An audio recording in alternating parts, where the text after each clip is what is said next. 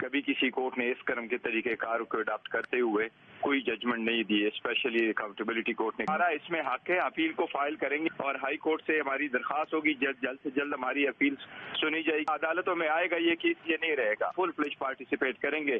یہ جو کنوکشنز ہے یہ ان کے لیے کر رہے ہیں کہ آخری وقت میں ہمارے لوگوں کو ڈسہارٹ کرے کہ ناؤ ہی از گان بٹ ہی از نیور گان. رہنما پی ٹی آئی لطیف کھوسا کہتے ہیں کہ سائفر کیس میں جس طرح سزا سنائی گئی ہے، سرکاری وکیل کے جونیئر کو بانی پی ٹی آئی کا وکیل بنا دیا گیا. یہ آئین کے منافی ہیں. نواز شریف، آصف علی زرداری اور یوسف رضا گیلانی کے خلاف توشہ کیس کیوں نہیں سنا گیا؟ 8 فروری کو نتیجہ آئے گا تو نواز شریف لندن جاتے ہوئے کہہ رہے ہوں گے مجھے کیوں بلائے. نواز شریف کو یاسمین راشد شکست دیں گی. پنجاب میں کلین سویپ کریں گے. استحکام پاکستان پارٹی اور خٹک کے لوگوں کی ضمانتیں ضبط ہوں گی. سزا کی گئی اور جس طرح سے سرکاری وکیل کے جونیئر کو عمران خان کا وکیل مقرر کر دیا گیا جو آئین کے ہی منافی ہے. توشہ خانے کا کیس نواز شریف کا کیوں نہیں سنا گیا؟ آصف علی زرداری کا کیوں نہیں سنا گیا؟ یوسف رضا گیلانی کا وہ کیوں نہیں سنا گیا؟ سزا بھی کر دیتے ہیں بغیر 342 کا بیان لیے. کرپٹڈ قسم کی جو ہے یہ سزائیں ہونی تھی. 8 فروری کو جب نتیجہ آئے گا تو یہ محترم نواز شریف صاحب لندن جہاز پہ جاتے ہوئے کیسے سنائی دیے جائیں گے کہ مجھے کیوں بلایا. ڈاکٹر یاسمین نواز شریف کو ہرا رہی ہے. یہاں تو پی ٹی آئی سویپ کرے گی اور پنجاب جس کے پاس ہے پاکستان اسی کے پاس ہے. سارے آئی پی پیز والوں کی ضمانتیں ضبط ہوں گی. خٹک صاحب کے جو ماشاءاللہ پارلیمنٹیرینز ہیں ان کی بھی ضمانتیں ضبط ہوں گی. جن نے پی ٹی آئی کو چھوڑا ہے ان کے آپ حشر دیکھ لیں گے کہ کیا حشر ہوتا ہے. بانی پی ٹی آئی کہتے تھے سب کو رلاؤں گا اور آپ خود رو رہے ہیں. ولی افسوس ہے کہ آج ان کی بیگم کو جیل جانا پڑ رہا ہے. بلاول بھٹو نے مالا کنڈ میں کہا کہ بانی پی ٹی آئی کو ان کے اپنے وکیلوں نے پھنسا دیا، کسی اور کا کوئی قصور نہیں. اتنا اہم کیس جس میں سزائے موت ہو سکتی تھی، وکیل عدالت میں آتے ہی نہیں تھے. اب وہی لوگ باہر جا کر کہیں گے کہ ہم خان کے سپاہی ہیں. لکھ کر لے لیں، یہ لوگ پارلیمان میں بھی خان کو دھوکہ دیں گے. دوسروں کو چور چور کہنے والا پورے خاندان سمیت چور ثابت ہوا ہے. مریم نواز کا ظفروال میں جلسے سے خطاب. کہا بشرا بی بی پر توشہ خانہ سے چوری کر کے بیچنے کا الزام ثابت ہوا. انسان کے ہاتھ چوری سے رنگے ہوں تو ٹانگ پر پلاسٹر چڑھانا پڑتا ہے. سیاسی سرگرمیوں کے نام پر کسی کو تشدد کی اجازت نہیں دی جائے گی. Army chief general Asim Munir کا کور کمانڈرز کانفرنس کی صدارت کرتے ہوئے 2 ٹوک اعلان. کہا فوج آئینی مینڈیٹ اور الیکشن کمیشن کی ہدایت پر فرائض انجام دے گی. انتخابات کا جمہوری عمل سبوتاژ کرنے کی اجازت نہیں دی جائے گی. شرکا نے دشمن قوتوں کے اشارے پر کام کرنے والوں سے نمٹنے کے عزم کا اظہار کیا. سیکورٹی فورسز نے مچ میں مزید 12 دہشت گرد ہلاک کر دیے ہیں. کلیئرنس آپریشن میں اب تک 21 دہشت گرد ہلاک ہو چکے ہیں. فورسز نے بروقت کارروائی کر کے حملے ناکام بنا دیے ہیں جس سے دہشت گرد بھاگنے پر مجبور ہوئے. مچ میں گزشتہ روز آپریشن میں 9 دہشت گرد مارے گئے تھے.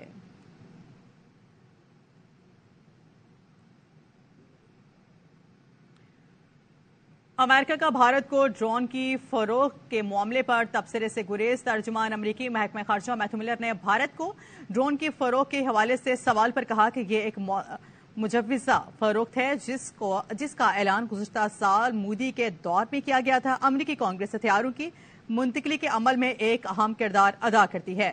باضابطہ اطلاع سے پہلے کانگریس ارکان خارجہ امور کمیٹیوں سے مشاورت کرتے ہیں. میرے پاس اس بارے میں کوئی تبصرہ نہیں ہے. امریکی میڈیا کے مطابق امریکہ کا بھارت سے $3 بلین ڈرون کی فروخت کا معاملہ کھٹائی میں پڑ گیا ہے. سکھ رہنما پر قاتلانہ حملے کی بامعنی تحقیقات تک بھارت ڈرون ڈیل نہیں ہوگی.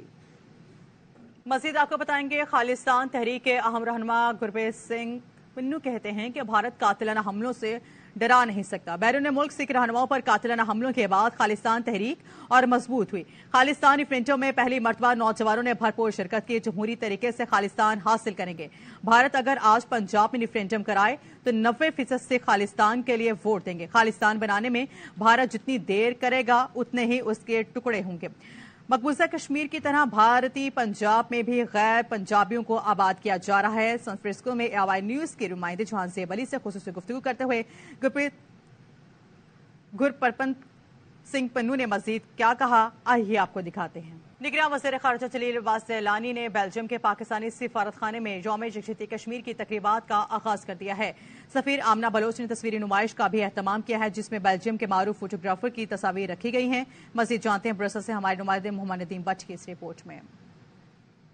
یکجہتی کشمیر کے حوالے سے پاکستان کے نگران وزیر خارجہ جلیل عباس جیلانی نے سفارتخانہ پاکستان بیلجیم میں سفیر پاکستان بیلجیم لکسمبرگ و یورپی یونین محترمہ آمنہ بلوچ کی میزبانی میں منعقدہ تصویری نمائش میں فیتا کاٹ کر یوم یکجہتی کشمیر کی تقریبات کا افتتاح کیا۔ اس موقع پر پاکستان کے نگران وزیر خارجہ جلیل عباس جیلانی نے ایئر وائی نیوز سے خصوصی بات چیت کرتے ہوئے علاقائی امن، کشمیر پر پاکستانی موقف، عالمی برادری کے مسئلہ کشمیر پر کردار اور غزہ میں جاری انسانیت سوز مظالم پر بات چیت کرتے ہوئے کہا پاکستان ہمیشہ کشمیریوں کے ساتھ ہے جب تک وہ مقبوضہ کشمیر کا حل جن سے ہے وہ کشمیری عوام کے مطابق کے خواہشات کے مطابق اور U N security council resolutions کے مطابق وہ حل نہیں ہوتے، اس وقت تک میں سمجھتا ہوں کہ خطے میں ایک پائیدار امن نہیں قائم ہو سکتا۔ غزہ میں اس قسم کی چیزیں ہو رہی ہیں اسرائیلی فوج کے ہاتھوں یا مقبوضہ کشمیر کے اندر جو انڈین فوج ہے اس کے ہاتھ جو کشمیری ہیں وہ اپنا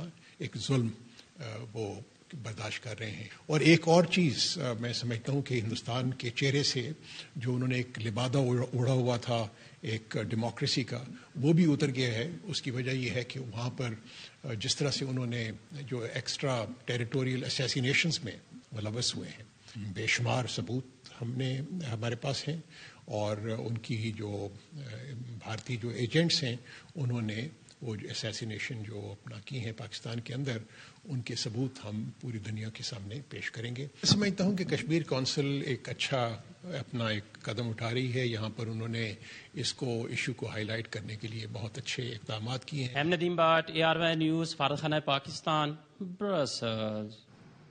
اور یہاں پہ آپ کو بتائیں گے پنجاب کابینہ نے 3 MPO کے نفاذ میں 3 ماہ کی توسیع مسترد کر دی ہے۔ ترجمان پنجاب حکومت عامر میر نے کہا ہے کہ 8 فروری کو غیر جانبدارانہ اور آزاد الیکشن یقینی بنائے جائیں گے۔ 3 MPO کا نفاذ سیاسی جماعتوں اور امیدواروں کی مہم میں رکاوٹ بن سکتا ہے۔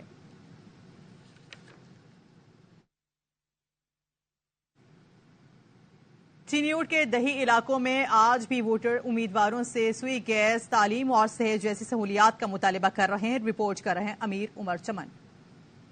صحت اور صاف پانی جیسی بنیادی سہولیات کے ساتھ ساتھ سیوریج، سوئی گیس کے مطالبات لیے کھڑے ٹھٹی بالا راجے کے ووٹرز نے پارٹی کی بجائے اس دفعہ آزاد امیدوار کو سپورٹ کرنے کا اعلان کر دیا۔ بچیاں واسطے ڈگری کالج ہونا چاہیے اور ساری ٹھٹی دا گیس کوئی نہیں، سیوریج دا مسئلہ ہے، ہسپتال ساڈا ہے اس دا کام جڑا شروع ہوئے وہ ہونا چاہیے۔ آزاد امیدوار تیمور امجد لالی نے بھی کامیابی کے بعد اسپتال اور سکولوں کے اپ گریڈیشن کے علاوہ سوئی گیس دینے کا وعدہ کر دیا۔ آنے والے جو ہمارے کام رہ گئے ہیں، خصوصاً لالیاں شہر میں ڈسپوزل پوائنٹس ہیں، مزید اس کی نکاسی کا مسئلہ ہے، سولنگ نالیاں گلیاں ہیں، اور اس کے بعد ہمارے کچھ کالجز ہیں، یہاں پہ ہاسپٹل ہمارا زیر تعمیر ہے، یہاں پہ آبادی کے لیے کالج ہے، اس طرح کی چیزیں ہمارے بہت سارے منصوبے ہیں انشاءاللہ جو ہم آئندہ کے وقت میں انشاءاللہ مکمل کروائیں گے۔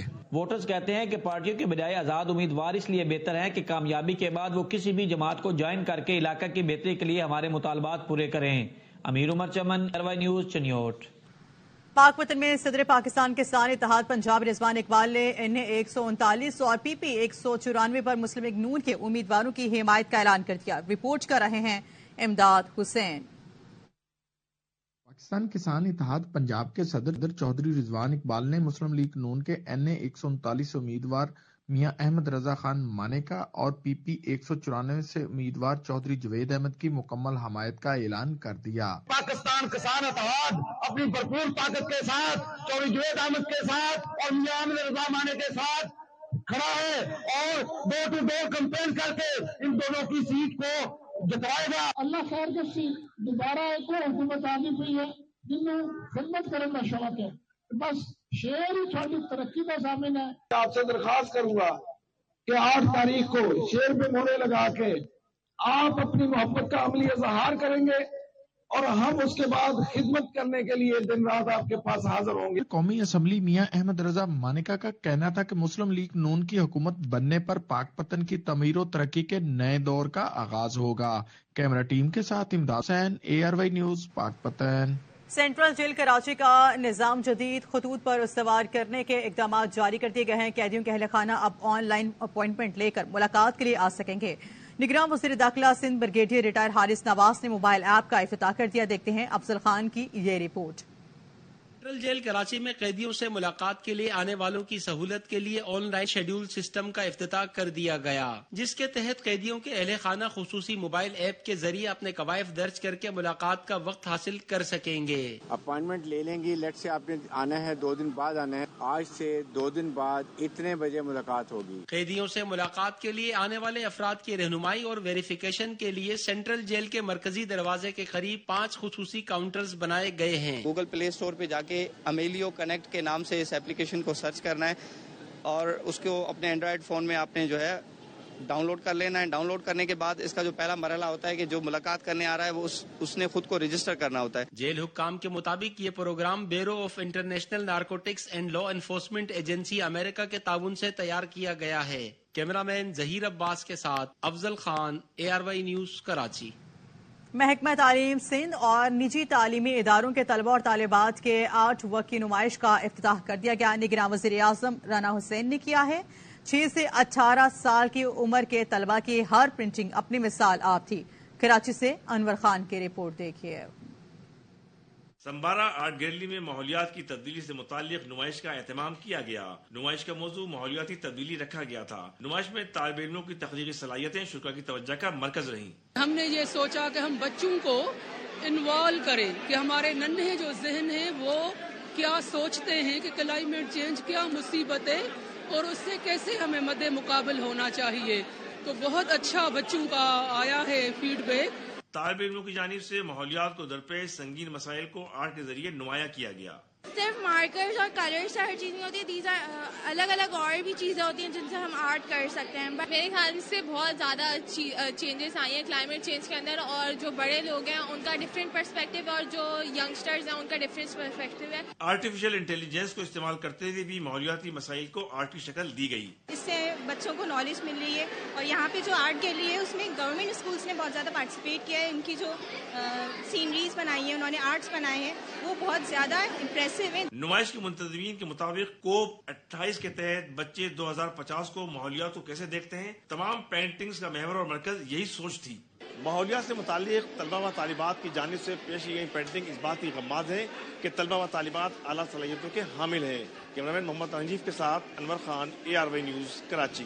کراچی کے علاقے کلفٹن میں پولیس کلب کی تعمیر کے لیے کئی 100 سال پرانے برگد کے درخت کاٹ دیے گئے ہیں۔ چاند نواب کی رپورٹ دیکھیے۔ تعمیرات کے لیے کئی 100 سال پرانا برگد کے درخت کاٹ دیے گئے۔ انتظامیہ کو جب ہوش آیا، جب یہ تاریخی ورثہ دن کی روشنی میں اجاڑ دیا گیا، کاٹے گئے برگد کے درخت ہیریٹیج میں شامل ہے۔ وزیر ثقافت جنید علی شاہ کا کہنا ہے کہ ہر قسم کے ہیریٹیج پر نظر رکھنا ہمارے ڈپارٹمنٹ کا کام ہے۔ پاکستان کا جو ہیریٹیج ہے اس کو پروٹیکٹ کیا جائے، اور وہ یقیناً کلچر اور ہیریٹیج آرکائیوز اسی ڈپارٹمنٹ کا کام ہے۔ سخت سے سخت کارروائی ہونی چاہیے جنہوں نے یہ درخت کا قتل عام کیا ہے۔ یہ بڑی افسوس کی بات ہے، یہ تاریخی ہے، یہ ورثے کی تھی اور یہ کاٹ دیا گیا صرف اس بلڈنگ کا راستہ بنانے کے لیے۔ ڈیر کراچی مرتضی واب کا کہنا ہے کہ پولیس کلب تعمیر کرنے والے کانٹریکٹر کے خلاف ایکشن لیا جائے، جبکہ DG پارکس نے درخت کی کٹائی کا ذمہ دار محکمہ آثار قدیمہ کو قرار دے دیا۔ عمارت کے انجینئر اور سپروائزر کے خلاف سخت ایکشن لیا جائے گا۔ ہم نے ذمہ دار اداروں کو لا اینڈ فورسز ایجنسی کو لیٹر لکھ دیا گیا ہے، 48 گھنٹوں کے اندر جو بھی ذمہ دار ہے اس کے خلاف کارروائی کی جائے۔ درخت کاٹنا قانوناً جرم ہے، آئیے درخت لگائیں اور ان کی حفاظت کریں۔ کیمرامین مصطفیٰ معراج، نعمان شیخ کے ساتھ چاند نواب، ARY نیوز، کراچی۔ ملک کے شمالی علاقوں میں شدید سردی کی لہر جاری ہے۔ محکمہ موسمیات نے آج بھی مری، کلیات، ناران، کاغان، دیر، سوات، کوہستان، مانسہرہ، ایبٹ آباد، شانگلہ اور رستور میں برف باری کی پیشگوئی کی ہے۔ اسلام آباد، پشاور، کشمیر اور بلتستان میں کہیں ہلکی تو کہیں تیز بارش کا امکان ہے۔ کراچی، کوئٹہ، لاہور سمیت بیشتر علاقوں میں موسم سرد اور خشک رہنے کی توقع ہے۔